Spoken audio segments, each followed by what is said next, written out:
Right, welcome back to the program. Now in the bid to catalyze investments and power sector reform to support the energy transition in Eswatini, the European Union delegation to the Kingdom of Eswatini invited stakeholders including government for the EU Eswatini Green Power Transformation Forum, which was held on the 20th and the 21st of November.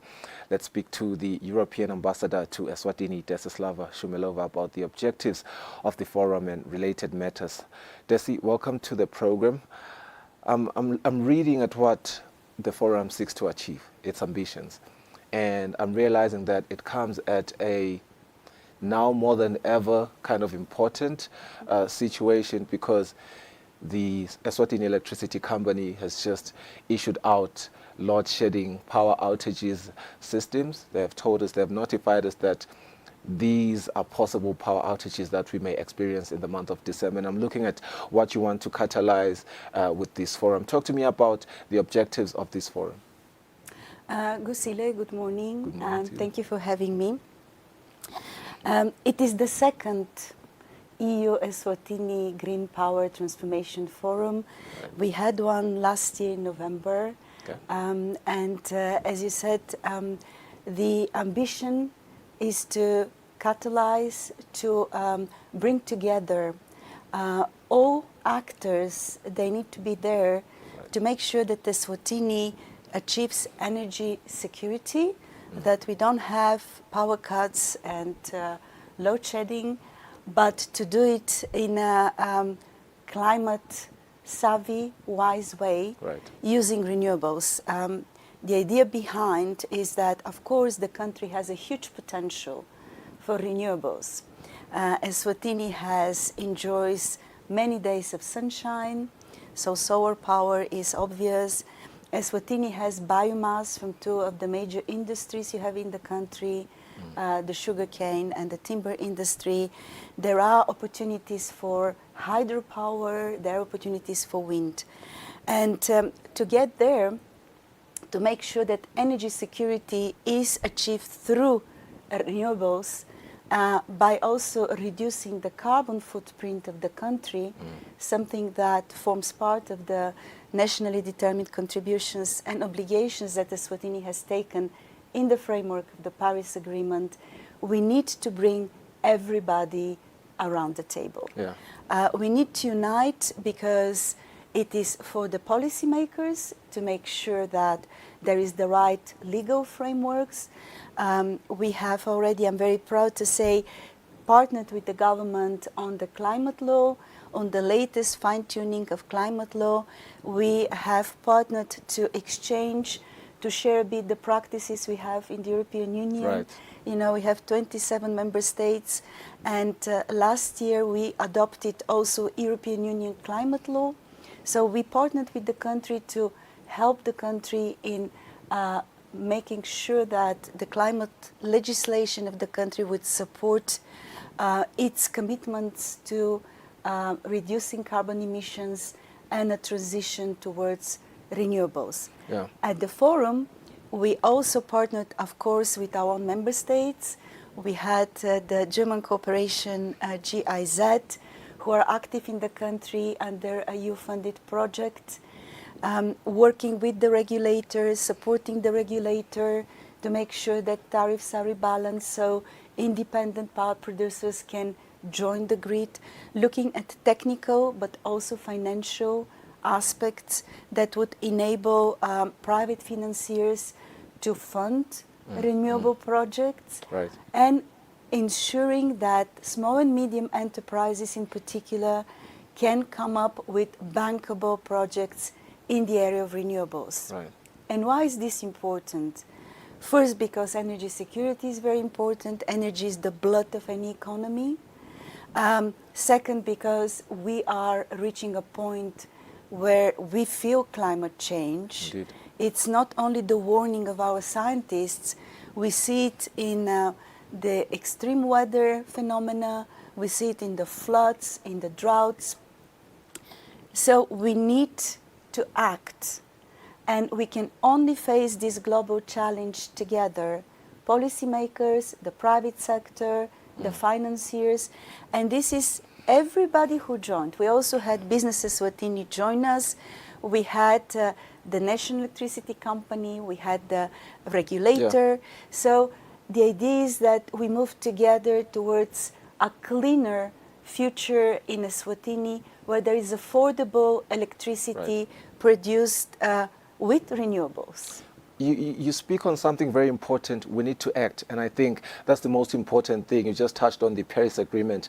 That's an agreement that was made in 2015, that's a long time ago, and yet the COP28 that started 4 days ago is still looking into, we really need to fast track the implementation of this agreement. Let's just look at COP28 briefly as we speak on we need to act. World leaders, all of them, they are there. But the topic of conversation is the inequities. The inequities in the sense that the developed countries have done so much, regarding development that has allowed them to become rich. And yet countries that are still developing like Eswatini, and I will make an example of South Africa too, because we have recently, experienced wildfires in the Western Cape. There was a recent hailstorm just a couple of weeks ago, and the continued floods that are going on, and the focus did El Nino in Eswatini, all of these, the devastating effects of climate change. As we speak on what is happening in the COP28, what they are agreeing on, the Paris Agreement, yes, we need to act.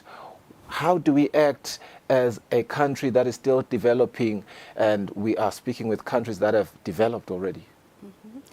You made a very important point, which is indeed developing countries have not contributed to the very difficult situation we're now.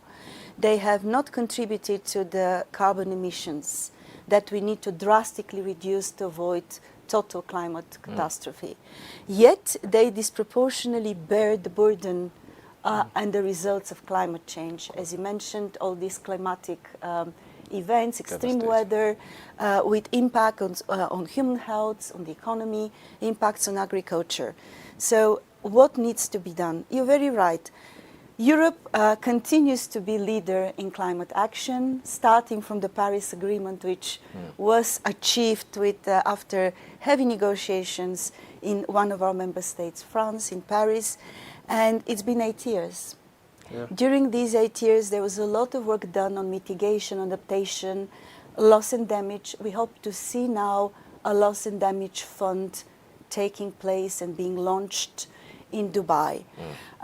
It is important that everybody does their job, their contribution. And it's also true that developed economies who have benefited from economic development that was fueled by fossil fuels up to a point need to do more. Need to do more in first transitioning their own economies, making sure that they clean up their act, need to support developing countries with climate finance, so developing countries can also do the just transition, just economic transition. And I think it's right as the European Union ambassador for me to share what the European Union has done. Right. I'm very proud to say that we have managed since 1990 to reduce our carbon emissions by 32%, so by a third. And at the same time, we have grown our economies by 60%. What does it come to show?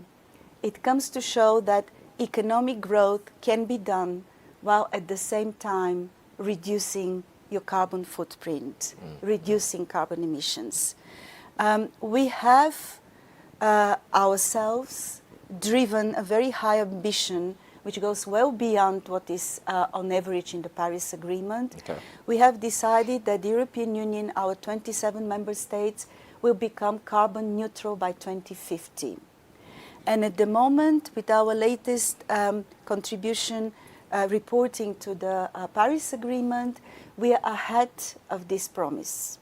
We have managed to reduce our carbon emissions to, at the moment, 8% of all global carbon emissions.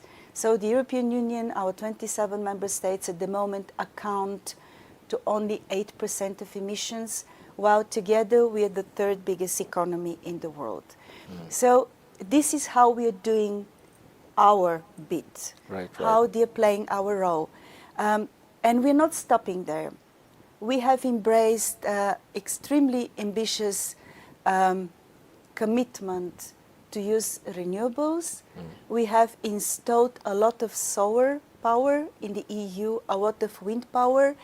And what is also important to note are the technological developments in the sector of renewables, which means that through innovation, through technology, the renewables become much cheaper. At the moment, it's 10 times cheaper to install solar panels than to start with any form of fossil fuel. So this is also important when Eswatini is thinking about their path to energy security, that in fact fossil fuels are not only dirtier, they're more expensive. Renewables with the new technologies that we have and innovation are also cheaper. They're also much more quickly installed on the ground, so it's easier to meet immediate needs. They're much more decentralized, they can be installed locally, so you save also money from transmission. So there are a lot of advantages, and this is where again we can partner with the existing experience that we have in Europe to support the country on a path towards a just energy transition. And I want to speak about just energy transition, of course, because developing countries should not bear a disproportionate burden. They have not polluted, and yet they are exposed to the negative consequences of climate change. And this is where we also have lived up to our word. We have walked the talk. Out of the $100 billion that per year are invested in just transition in the world, the European Union has contributed last year close to $30 billion. So 1/3 of the international climate finance.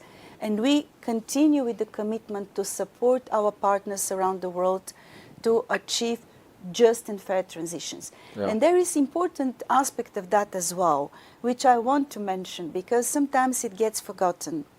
At the moment, the jobs in the sector of renewables outnumber the jobs in the fossil fuel sector. And they're jobs that are better jobs in my humble view. It is much better to be a solar power technician, a wind turbine technician. It is much more interesting to deal with heat pumps or catalyzing projects than to be underground as a miner and to expose yourself and your health to serious dangers. So renewables also create more interesting, more innovative, better jobs. And this is important because, of course, it is important that we protect ourselves, our nature, our habitat, but it's also important that we grow the economy and we offer, especially young people, good chances. Yeah, indeed. And this is where also in our new program on youth employability, entrepreneurship and empowerment in Eswatini, a big part of the skills that we will seek to support the government to produce in the country are green skills. Skills in the renewable sector, jobs that will be hopefully created with joint efforts by the renewable sector, cleaner job, nicer jobs, not sending young people underground to mine. That's quite interesting, and I'm really looking forward to seeing that come into undertaking, Desi. But here's another one. We have a big problem, particularly in our remote areas, of land degradation. It's a thorn, and it is a result of climate change. Are you, as the European Union, responding to this as well? Yeah, thank you for this question. Indeed, we are facing a double and existential crisis of climate change and biodiversity loss and nature degradation. And as the European Union, we are very strongly committed fighting climate change, but also to biodiversity restoration, preservation, and nature restoration. I mean, globally, we're investing over €1 billion every year in projects all over the world to protect nature, to restore biodiversity, to rewild, and also to make sure that the relationship between man and nature is healed. It doesn't have to be conflict. There are a lot of community-based, nature-based solutions that help heal the environment, restore nature, protect everybody, ourselves and all other living beings, the animals, the bees, that is very important, our pollinators, and make sure that this is also done in an economically sound way. So we speak about green economy, we speak about blue economy when it comes to the oceans, we speak about the circular economy, something where we would like to partner more with the country to make sure that much more is recycled and reused. And I must say that in this field, I'm very happy to see young people. I'm very happy to see young organizations, climate activists. We recently partnered for a second year with Ibutse, an organization which is locally Eswatini, bred and born. And we went to plant some trees, some indigenous trees, in areas of the country which are particularly affected by, as you said, land degradation, by deforestation, because with the forests, everything is gone. Yeah. The forests are gone, the water is gone, our rivers are gone, you don't have a supply for irrigation, you expose yourself on in many different ways. So we would like to see more indigenous tree planted. We would like to see more climate-smart agriculture projects in the country. We have supported some already. Yeah. And we would like to see young people in the country continuing with their commitment to fight climate change and to restore our relationship with nature. Yeah, and indeed we do see your commitment to young people. We saw the advent of the Eswatini European Union Youth Sounding Board, pardon me there. But I want us to go back again just briefly on the renewable energy. I'm just reminded briefly on some of the developments that happened at COP28. Obviously, we had our Prime Minister, Ms. Dlamini, who was there, who just returned to Eswatini yesterday. I think one of the developments that happened there on the sidelines, of course, of the main topic, he joined a high-level meeting which spoke to tripling renewable energy by 2030. And Eswatini has pledged amongst 118 other countries to renew and triple our energy by 2030. How ambitious of a dream is this? And, you know, how feasible is it, according to you, Desi, because we see that the EU has already taken a step in renewable energy? Indeed. One of the biggest drives at COP28, and this is something that the European Union has championed together with the COP28 presidency, was this absolutely inevitable need. It might sound very ambitious, but we need to triple renewables, and we need to double energy efficiency to be on a trajectory to limit heating of our environment, keep it under 1.5 degrees. Because the trajectory that we are on currently is self-destructive. So to be able to achieve that, it is very simple. We need energy, but we need to produce it differently. So using renewables, I'm very happy to see that indeed on the 2nd of December, when there was this launch of this Catalyze initiative, that Eswatini is among of close to 120 countries that have joined, I do hope that this commitment and pledge will find its way into the COP28 declaration.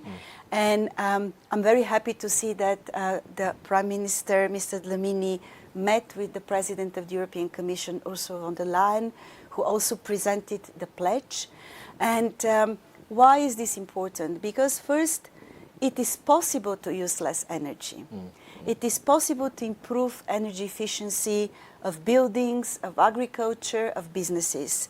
It is impossible also for each one of us, and everybody who knows me knows that I absolutely, obsessively switch off lights, switch off air conditioning. These are small things, but each of us can do their own small thing. Don't use energy when you don't need it. Make sure that you regulate your own energy consumption, which of course is good for your energy bill. But there are small habits, and of course there are bigger issues such as big industry, big businesses, making sure that they become very energy efficient. But of course policymakers have to ensure that there are incentives. In Europe, for instance, people were given monetary incentives to insulate their buildings. So when you decide to change your windows, your doors, so you're much better insulated, you're not wasting energy, the government will give you some part of this investment. They will restore you some money. So you keep saving energy and you're being rewarded for that. And there are many mechanisms in policy making that can reach this goal. It is good for the environment, it is good for businesses, because there is also a business case of supporting energy efficiency initiative. And it is very important to be able to measure this. Because as my boss Ursula von der Leyen said, what is not measured is not done. Right. So if you don't put clear targets, doubling energy efficiencies, tripling renewables, you're not going to get there. But why it is also important to have very concrete targets? It's important for the businesses, because renewables are still a more difficult business case than traditional models of producing energy. To have new entrants in these markets, they need the predictability and the security that this is the policy line. So policymakers need to be very clear.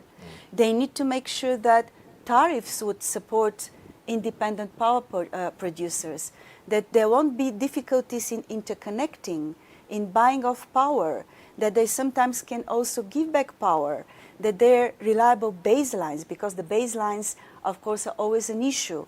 There are issues around storage of energy, batteries, and this is where public and private sectors have to come together, work together, and this is why we bring them together during the EU Green Power Transformation Forum. Indeed. We also bring them together with something we supported, which is Eswatini state-to-government relations platform. We do hope now, with very positive signals sent by the Prime Minister, that renewables cooperation and work will be one of the first things to be taken up by this platform. Indeed, that's our collective hope, Desi. I'm afraid we are only left with at least less than 4 minutes, but I do want, now that I have the opportunity to talk to you, just to talk briefly on this big thorn that is gender-based violence. 16 days of activism against gender-based violence is currently ongoing. What is your take on what is going on? I know it's painful for a lot of us, our sisters and mothers still marginalized in 2023. I think me and you were speaking of, it's hard to reconcile with what is going on, because, some of these men that are, committing these atrocities are men that have a decent living. You're just so shocked whenever these things happen. It is shocking, and as shocking as it is, gender-based violence is the most prevalent and unfortunately persisting human rights violation. And of course, the consequences for the society are enormous. They're enormous, tearing apart families, creating a lot of trauma for the women, for the children. They're also economically very damaging.